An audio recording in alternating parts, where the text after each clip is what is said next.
नमस्कार दोस्तों, मैं हूं प्रवीण गौतम। क्या 10 मार्च को अखिलेश यादव तमाम टीवी चैनल के एग्जिट पोल को गलत साबित कर पाएंगे? तकरीबन सभी मीडिया चैनल ने अपने एग्जिट पोल में यह दिखाया है कि यूपी में बीजेपी की सरकार बनने वाली है। एक भी मीडिया चैनल ने यह नहीं दिखाया कि अखिलेश यादव की सरकार बन सकती है। कल मैंने और कुमकुम ने भी अपना अनुमान आपके सामने रखा। तमाम टीवी चैनल के एग्जिट पोल से पहले एक वीडियो हमने आपके सामने रखा जिसमें हमें भी लगा कि बीजेपी की सरकार बनने के आसार हैं। हमारा भी यही एग्जिट पोल था। लेकिन दोस्तों, कमेंट बॉक्स देखकर मैं हैरान रह गया। कुछ लोगों ने कहा कि क्या ये भी गोदी मीडिया हो गए, क्या इन्हें भी बीजेपी सरकार ने खरीद लिया। कई लोगों ने कहा कि क्या बीजेपी सरकार ने धमकी दी है, जो आप बीजेपी की भाषा बोलने लगे हैं। पहले चैनल का नाम बदला और अब एग्जिट पोल बीजेपी के पक्ष में दिखा दिया। कुछ लोगों ने तो यह भी कहा कि हमने आपका चैनल अनसब्सक्राइब कर दिया है, अब आप बीजेपी की भाषा बोलने लगे हैं। तो दोस्तों, ऐसे लोगों को मैं कहना चाहूंगा कि ओपिनियन पोल और एग्जिट पोल में अंतर होता है। एक पत्रकार अगर ईमानदारी से अपना विश्लेषण आपके सामने रखता है तो उसको तर्क की कसौटी पर रखकर आपको सोचना चाहिए। यह नहीं है कि आपकी पसंद के हिसाब से एग्जिट पोल अगर किसी ने नहीं दिया तो आप उसको गोदी मीडिया कहना शुरू कर दें। गोदी मीडिया के पत्रकार बीजेपी की भी गोदी में हो सकते हैं, समाजवादी पार्टी की गोदी में भी हो सकते हैं, कांग्रेस की गोदी में भी हो सकते हैं। मीडिया का काम है जन सरोकार के मुद्दे उठाना, सरकार से सवाल करना, और विपक्ष जो सरकार से सवाल करता है तो विपक्ष की आवाज को आवाज देना, यह मीडिया का काम है। और वो पत्रकारिता हम कल भी कर रहे थे, आज भी कर रहे हैं और आने वाले कल में भी करते रहेंगे।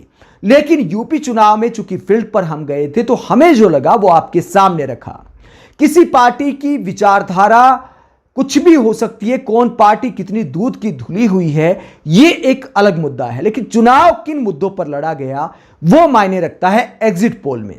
इस बात में कोई दो राय नहीं कि यूपी में कानून व्यवस्था के मुद्दे पर चुनाव लड़ा गया और बहुत सारा ऐसा वोट बैंक मानता है कि योगी सरकार ने अखिलेश यादव की सरकार के मुकाबले कानून व्यवस्था में सुधार किया है और इस मुद्दे पर वोट पड़ा है। यह कड़वी सच्चाई है। 5 किलो राशन जो जनता को मुहैया कराया मोदी सरकार ने, वो पेट्रोल डीजल पर एक्साइज ड्यूटी से आया। लेकिन यह भी एक कड़वी सच्चाई है कि इस मुद्दे पर वोट पड़ा है और बहुत सारी ऐसी पब्लिक है जो मानती है कि मोदी जी ने हमें भूखे मरने से बचाया। यह एक कड़वी सच्चाई है जो यूपी चुनाव का एक फैक्ट है।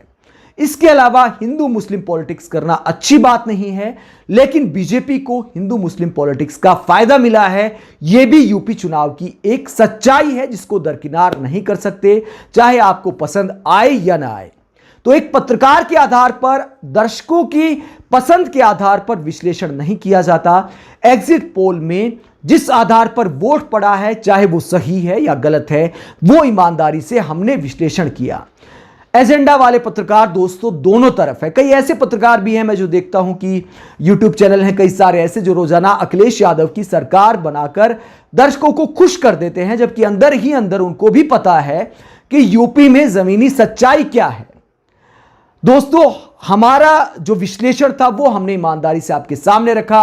हम गलत भी साबित हो सकते हैं और क्या 10 मार्च को इन एग्जिट पोल के मुकाबले अखिलेश यादव पासा पलट सकते हैं। जब तक चुनाव परिणाम ना आ जाए कुछ भी हो सकता है। पहले भी एग्जिट पोल गलत साबित हुए हैं और ऐसा नहीं कि कोई भी टीवी चैनल नहीं चाहेगा कि एग्जिट पोल गलत दर्शकों के सामने पेश किया जाए, क्योंकि एग्जिट पोल का कोई फायदा या नुकसान किसी पार्टी को नहीं होता है।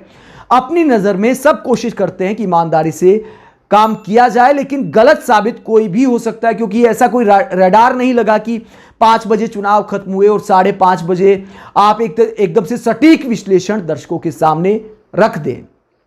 तो हमें जो लगा यूपी में कि चूंकि दो तरफा चुनाव था तो हमें लगा कि एडवांटेज बीजेपी को है, इसीलिए हमने कहा कि बीजेपी की सरकार बनने वाली है।